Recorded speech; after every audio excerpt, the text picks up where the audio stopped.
Hi, U.S. history students. Mr. Rosenleaf coming at you today.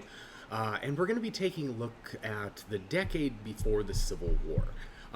Obviously, not everything.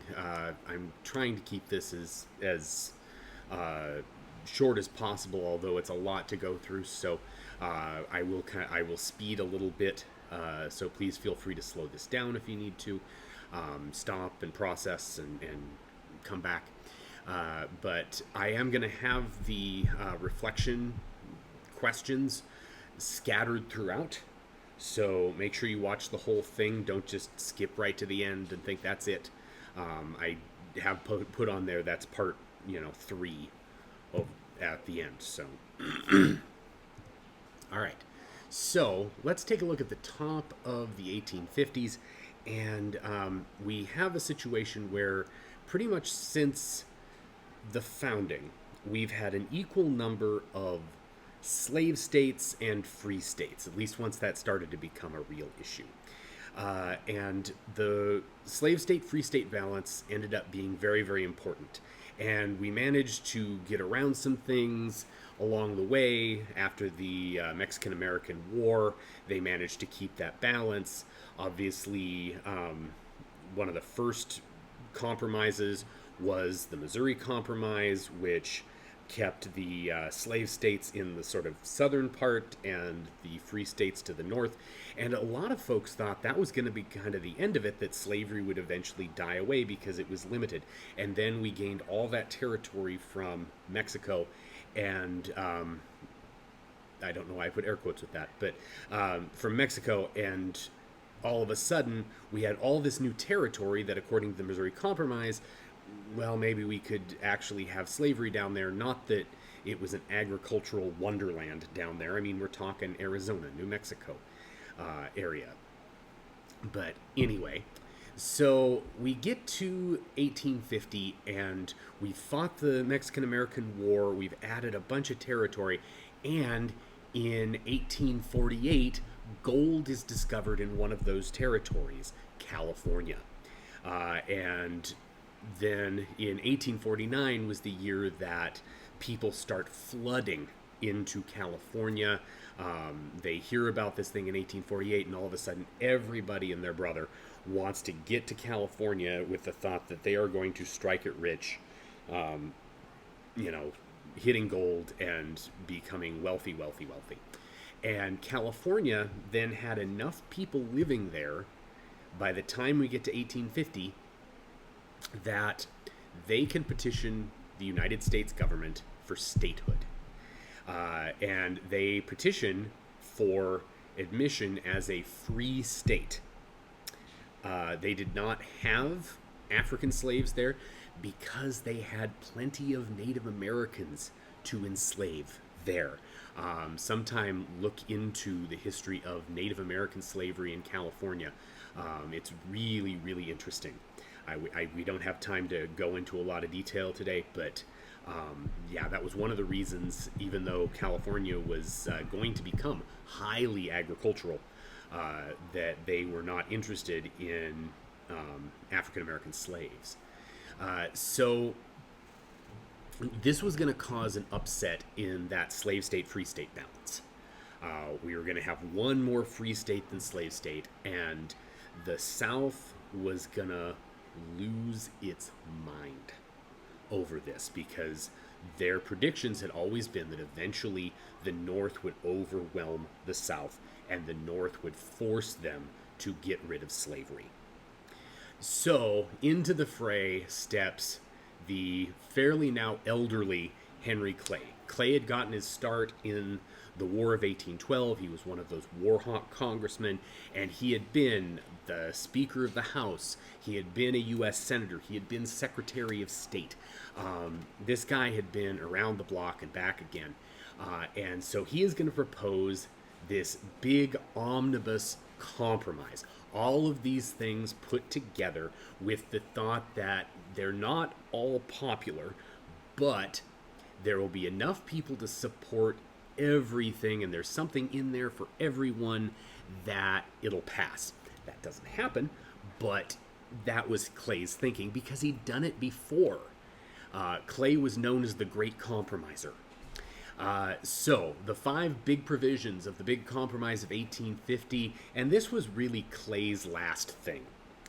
After Clay could not get this passed, he is going to leave the Senate, he is going to completely retire, and he's going to die shortly thereafter. That's going to become a common thing here amongst this now older generation of leaders, is they are the ones that actually get us into this whole mess with slavery becoming this really big to-do, and they're going to mostly die before having to reckon with it. So, number one, California would be admitted as a free state. Boom, period, end of statement. Number two, New Mexico and Utah would get to decide the question of slavery for themselves. And incidentally, New Mexico and Utah are not the states that we think of them as today. They were entire territories that, in the case of Utah, encompassed like part of what we think of as Nevada and Colorado, and then the New Mexico territory included like Arizona, and I think the other part of Nevada. So, I mean, these were giant territories that Congress really understood would become individual states and probably be divided at some point. But they would get to decide whether or not to have slavery for themselves. And Clay thought that this was pretty much a low percentage thing that these states were going to go slave anyway. There just was not a heck of a lot of agricultural potential, especially in the New Mexico territory. So number three, the slave trade would be abolished in Washington, D.C. Many people found it distasteful that within a block or two of the U.S. Capitol building, you could purchase a human being. They didn't necessarily some of them found distasteful the ability to purchase a human being at all, but a lot of people said that, we shouldn't have that within, sight of the Capitol building. So slave trade in D.C. would be abolished. Number four, Texas used to be a whole heck of a lot bigger than what we know it as today, and Texas would agree to give up part of what would become today New Mexico in exchange for the U.S. government giving that state $10 million. This was kind of a big thing, and this was certainly, on the one hand, it was a sacrifice for Texas. On the other hand, it was leading to more potential territory to become possibly slave states. And then number five, and this was the thing that was supposed to keep the South in the boat, because so far most of this stuff, a lot of giveaways to the free states, and so this was supposed to help things. The Fugitive Slave Act said that Northerners had to assist in the return of escaped slaves to their masters. Had to. Not was optional to, not I mean, you could be prosecuted if you knew of somebody who had escaped slavery and did not return them, did not help them to be returned.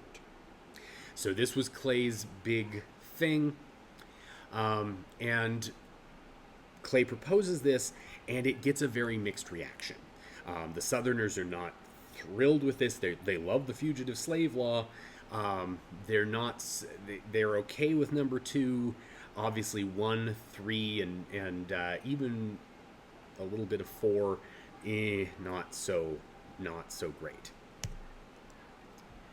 So into the fray now steps the very elderly, the very sick John C. Calhoun. And Calhoun was a senator. He had been vice president. He had been Secretary of War. Again, this guy had been around the block and back again. And this guy was Mr. Slavery. He was the defender of slavery. Ironically, he was a graduate of Harvard University. He had gone up north to get his education, came back to South Carolina, and began his life in public service. And at this point, Calhoun was dying.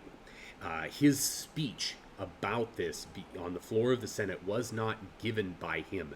It was given by one of his colleagues, and Clay sat there essentially in a wheelchair, such as there was back then, with a blanket over his lap, and he'd be dead like 2-3 weeks later. I mean, this guy was not long for this world. And Calhoun basically, here in 1850, said, this ain't working. This whole thing isn't working. We keep doing compromise after compromise after compromise, and nothing changes. We in the South do not want to get rid of slavery. You in the North don't want slavery in your country. Why are we still here? Let's just separate. He didn't outright say that, but that was really the vibe. Incidentally, the other pictures on the screen here, the top one, that's Henry Clay, supposedly speaking in front of Congress about the Compromise of 1850. Again, he didn't look like that at that point. But, of course, it's a painting. And then Compromise of 1850, the map shows you kind of what the effect was geographically. All right. So you also have these other politicians who, again, had made their living, had made their name in this time period, who had kicked the can down the road, kicked the can down the road, kicked the can down the road. And most of these guys are going to be dead by the time we get to the Civil War. That, ladies and gentlemen, that is Andrew Jackson on the screen. Andrew Jackson had been president. He had been a very polarizing president, at least amongst those that didn't like him. And he is, again, he had participated in this. He was not a super fan of the Compromise of 1850, and not that, I mean, he was retired at this point, but still, this guy's going to be gone. Daniel Webster was another one, senator from Massachusetts. He had again been around the block and back again, and he is going to support the Compromise of 1850, become Secretary of State, and then he will pass away while serving as Secretary of State. Yeah.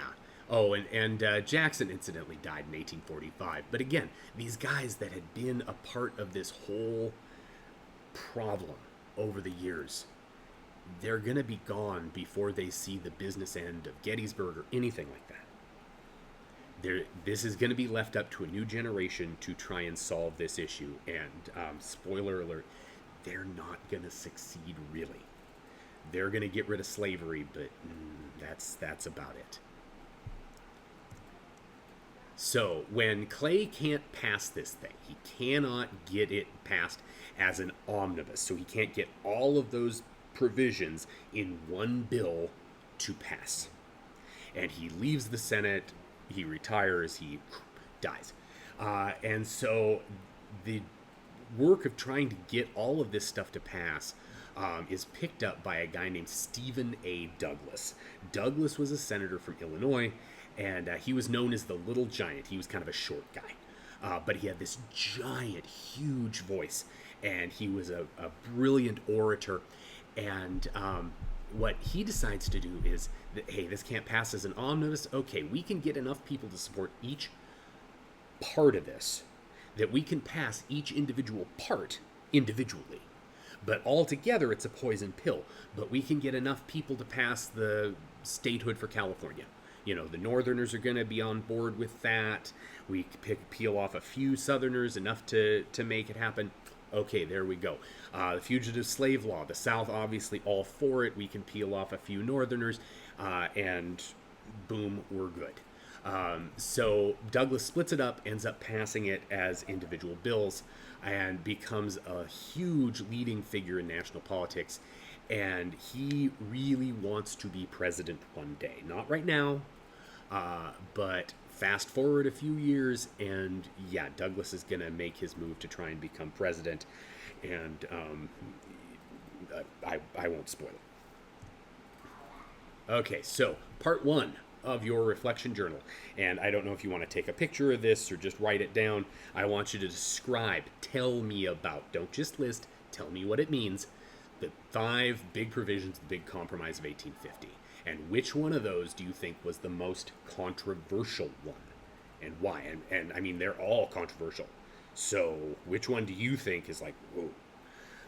So yeah, that's part 1. I'll leave this up here for just a second, or you can pause it to write it down, or whatever you need to do.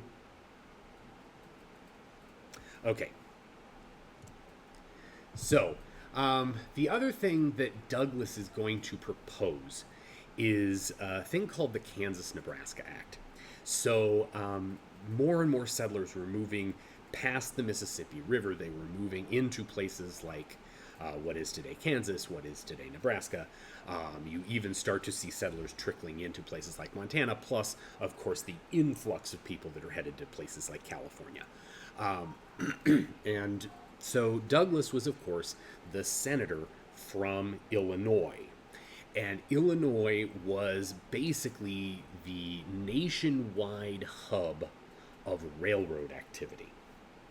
And so if they could somehow optimize more of these places in the West becoming states, those states would need railroad lines, and those railroad lines would run through Chicago, the biggest city in Illinois, going to be one day one of the largest cities in the country. I think it's number 3 now, maybe. Don't quote me on that, but anyway. So Douglas is going to propose this thing called the Kansas-Nebraska Act, and he wants to basically repeal the Missouri Compromise. So he wants to open those territories for the possibility of slavery. Now, was Douglas pro-slavery? No. But remember, Douglas wanted to be president one day. And he thought, well, the Southerners are going to love me if I open up these areas for the possibility of slavery. And this he called popular sovereignty. Okay, this idea that based upon a vote of the public, well, the men, over the age of, was it 18 at this point? Or 21? I think it was 18. Over the age of 18, white men could vote on this, and if they said yes to slavery, then the territory would have slavery. If they said no to slavery, no slavery. What this is going to lead to, though, was not the South proclaiming Douglas to be a hero. Number one, they're going to think he's kind of a sleaze, because they can tell he's just transparently sucking up to them.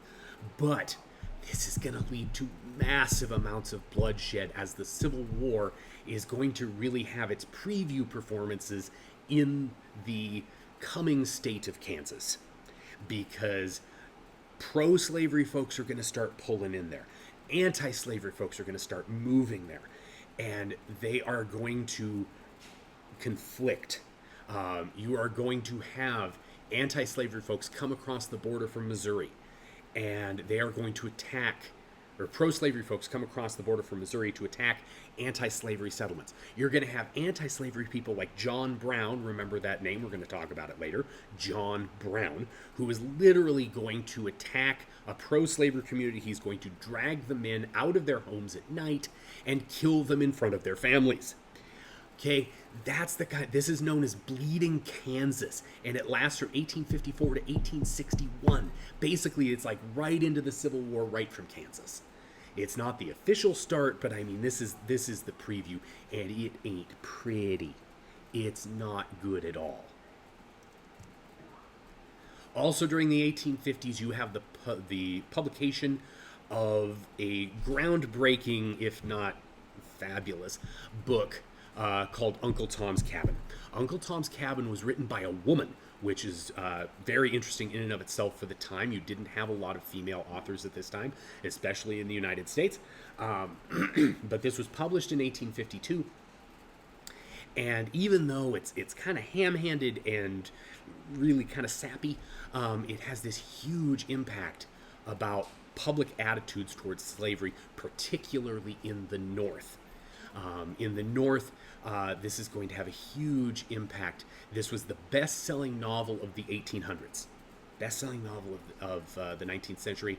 It is said, and this may be apocryphal, but the story goes that apparently Stowe met Abraham Lincoln after Lincoln became president, and Lincoln is supposed to have said, again, this may not have happened, but the story goes that Lincoln said, well, there's the little lady that started the big war. That doesn't sound like Lincoln to me, but whatever, that is supposedly the story. And I have a little brief excerpt from Uncle Tom's Cabin. I just want to show you this little bit.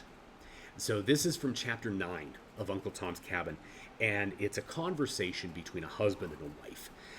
The husband's name is John, and the wife's name is Mary. And they're talking about the fugitive slave law. And so Mary says, John, I want to know if you think such a law as that is right and Christian. And John replies, you won't shoot me now, Mary, if I say I do. I never would have thought it of you, John. You didn't vote for it. Even so, my fair politician. You ought to be ashamed, John.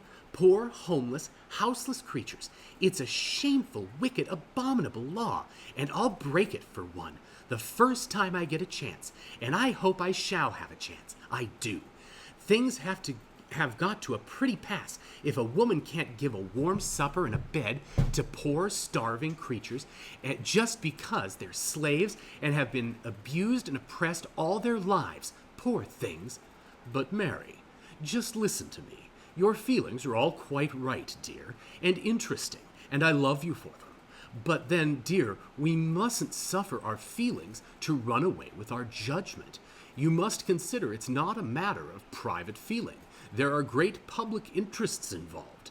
There is such a state of public agitation rising that we must put aside our private feelings. John sort of mansplaining to Mary there.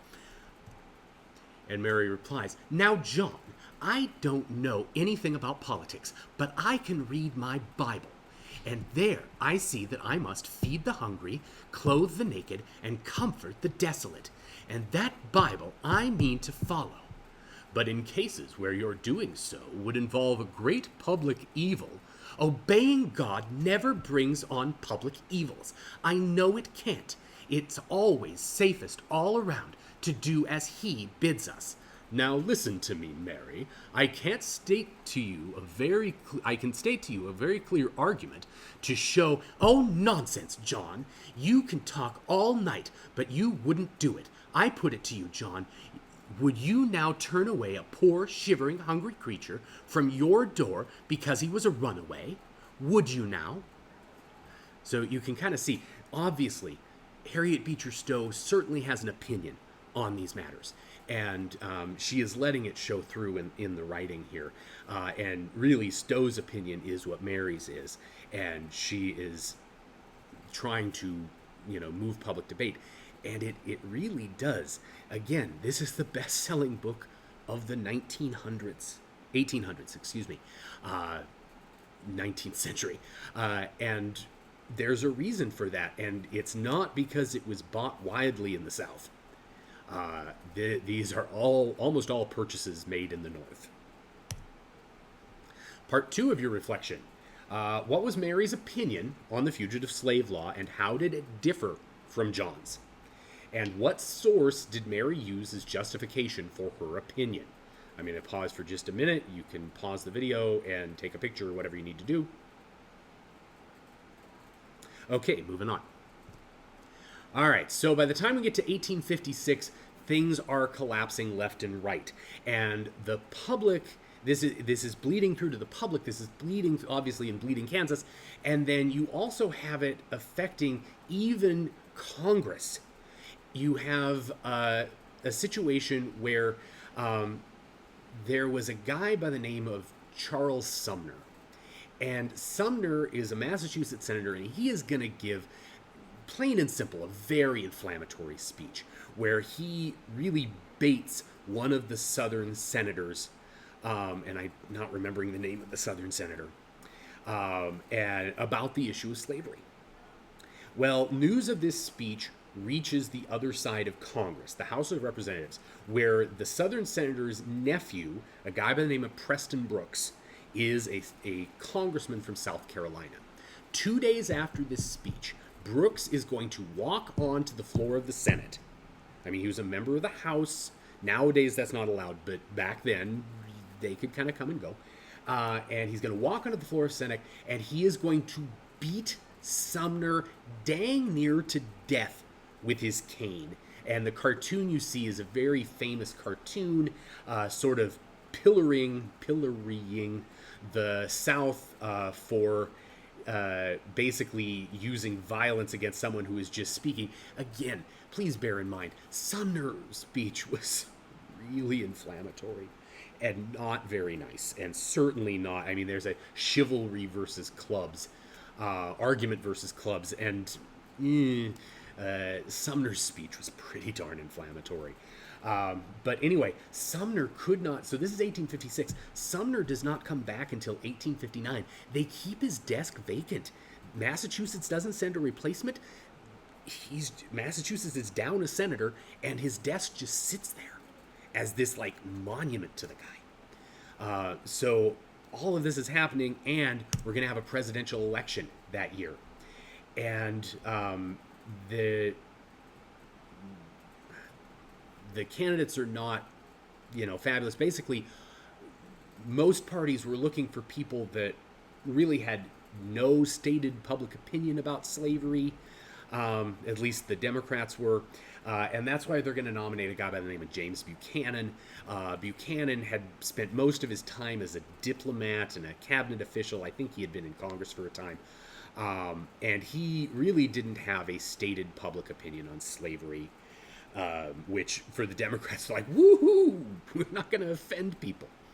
Now, there's going to be a new Republican Party made up of anti-slavery Northern Democrats, the former Free Soil Party, former Whigs, and they're going to get together and they're going to nominate a Mexican-American War veteran, the leader of the American campaign into California, a guy by the name of John C. Fremont, who's the guy in the center.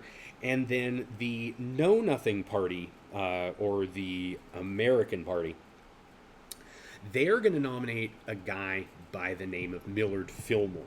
Fillmore had been vice president to Zachary Taylor and had become president after the death of Zachary Taylor. Generally considered one of the worst presidents in American history. Oh, and Buchanan is one of the other ones. But anyway, Millard Fillmore. So it's a three-way race, but Millard, I don't think gets... If he gets electoral votes, it's not many. And Buchanan's going to win. So Buchanan basically spent his time as president hoping to God he never had to make a public opinion on slavery. And the Supreme Court's going to help him out almost immediately, because they are going to take up a case called Dred Scott v. Sanford. And in Dred Scott v. Sanford, the suing party is a guy by the name of Dred Scott. Dred Scott had been a slave to a master, or an enslaver, I should say, named Sanford.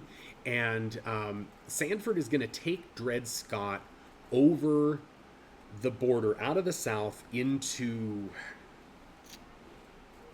Illinois, Wisconsin, somewhere in the North, where it was a free state. And so when the time went for them to go back, Dred Scott said, I'm not leaving. I'm not a slave here. And you can't make me go. And Dred Scott is going to do what any good American does when he feels he is wronged. He sues. He is going to make use of the justice system. And so this case is going to make it all the way up to the Supreme Court. And the Supreme Court is going to say, number one, they could have just said, nope, you're still a slave, get back. But they're going to go further than that. Number one, they're going to say that no black person is a citizen. Therefore, if you are black, you do not have any rights. You were never intended to be a citizen. You do not have rights. No constitutional rights. And further, there really can't be, according to the Supreme Court, slave states and free states. Basically, the idea was, if you take a cow from Mississippi to Minnesota, it's still a cow. And they feel that the majority of the Supreme Court feels the same way about slaves. A slave is a slave no matter where you take it, even if you take it to a quote-unquote free state. This was really a huge deal. And the Southerners kind of celebrated this because they're like, yeah, hey, slavery everywhere. Later on, in the early part of the 20th century. Chief Justice Charles Evans Hughes, who will become Chief Justice in the 20s, maybe the 20s. He is going to declare the Dred Scott decision the Supreme Court's greatest self-inflicted wound to that time. So, anyway, most historians and legal scholars view Dred Scott as a horribly decided Supreme Court ruling.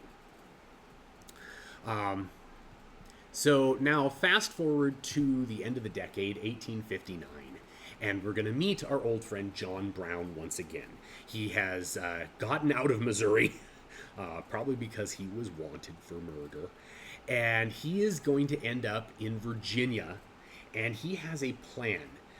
John Brown was an abolitionist. He believed in abolishing slavery, and he and his sons wanted to raid the federal armory at Harper's Ferry, Virginia, and start a slave uprising. Basically, they were going to steal all the guns, give them to the slaves, and say, hey, slaves, go unalive your masters. And they were going to free the slaves as they went and continue on down the coast and then head west. They don't get nearly that far. Brown only had about 25 men, and his uprising didn't make it out of the arsenal. He was put down by 88 U.S. Marines, along with the Virginia and Maryland militias, under the command of, and if you know anything about the Civil War, Robert E. Lee. Robert E. Lee will go on to be a Confederate general, but at this time he was one of the major generals in the American Army, and in fact was the commandant of West Point, and or was for a time. And so he is going to be the guy that brings down John Brown. Brown will be tried and executed. He will become a martyr for the abolitionist cause. And that's another thing that shows how far we've come, is the South is going, wait a minute, he tried to murder us, and the North literally sings songs praising John Brown. The most famous one is called John Brown's Body, and I advise you look it up. I'll even put a link to a sound file for it. But it starts out with these great lyrics, and it's to the tune of the Battle Hymn of the Republic. John Brown's body lies a mouldering in the grave. John Brown's body lies a mouldering in the grave, but his truth is marching on. Glory, glory, hallelujah. Yeah, I mean, it's a heck of a song. And actually, it predates the Battle Hymn of the Republic. This was, before the Battle Hymn of the Republic, there was John Brown's body. And literally, Union soldiers will sing this going into battle. Oh, and incidentally, so this is one example of a picture of John Brown. By the time they catch him, he has this big old long beard. And this is probably the most famous picture of John Brown right here. This is the one that was like in my history textbook growing up, where he looks like he's like 15 feet tall and looks absolutely insane. But John Brown, what he actually looked like, oh, I don't have that picture. Dang it. Oh. Anyway, he looks like a banker. I mean, if you see him clean shaven, you like wouldn't even know he was like wanted for murder. So we get to 1860, and the political parties, the Democratic Party in particular, gonna split in two. The Democrats are going to split. The Northern Democrats are going to nominate Stephen Douglas, the guy there second from the left. The Southern Democrats are going to nominate a guy by the name of Stephen Breckinridge, shown there in what will be his Confederate uniform. He does become a Confederate military commander. There will be a new party, the Constitutional Union Party, trying to, both hands, duct tape, keep the country together. They're going to nominate a guy, a moderate slaveholder named John Bell. And then the new Republican Party, now on their second election, they were supposed to nominate a guy named William Seward, who was a senator from New York State, who was a vehement, absolutely almost crazy abolitionist. But they end up at the last minute sort of hedging and going with a much more moderate, sort of unknown dark horse figure from the state of Illinois. He had served a couple terms in the House. He had run for Senate about 3 times and had lost out in the legislature each time. One time he was really and truly, should have gotten it and he didn't. But his name, Abraham Lincoln, and he had gotten some, not national acclaim, but fairly regional acclaim going around. And when his last time he ran for Senate, he went around and debated Stephen Douglas in a series of debates that become known as the Lincoln-Douglas debates. And he was also a prominent public speaker in various states around Illinois and even kind of up into the Northeast. And so ultimately, by the skin of his teeth, had he lost one electoral vote, this would have gone to the House of Representatives, and we probably would have had either President Breckinridge or actually, Douglas wouldn't have been in it at all. It would have been top 3. Probably President Breckinridge, really. But Lincoln needed 180 electoral votes to win. He gets 180. He gets like 50.1%. Though he does obviously win the popular vote. Douglas takes second in the popular vote, but comes in 4th in the Electoral College, again showing what a weird system the United States has. So heading in, and incidentally, the South's going to lose its mind, but we'll talk more about that coming up when we get into the actual Civil War. So part 3 of your reflection, again, go back and look at 1 and 2 if you need to, but how did events like Harper's Ferry and the beating of Charles Sumner display what was truly happening in America? How was this showing what was happening to the country? All right, so you can pause it if you need to write more of that down, but I'm going to stop it there. Thank you all for tuning in today. Have a great day.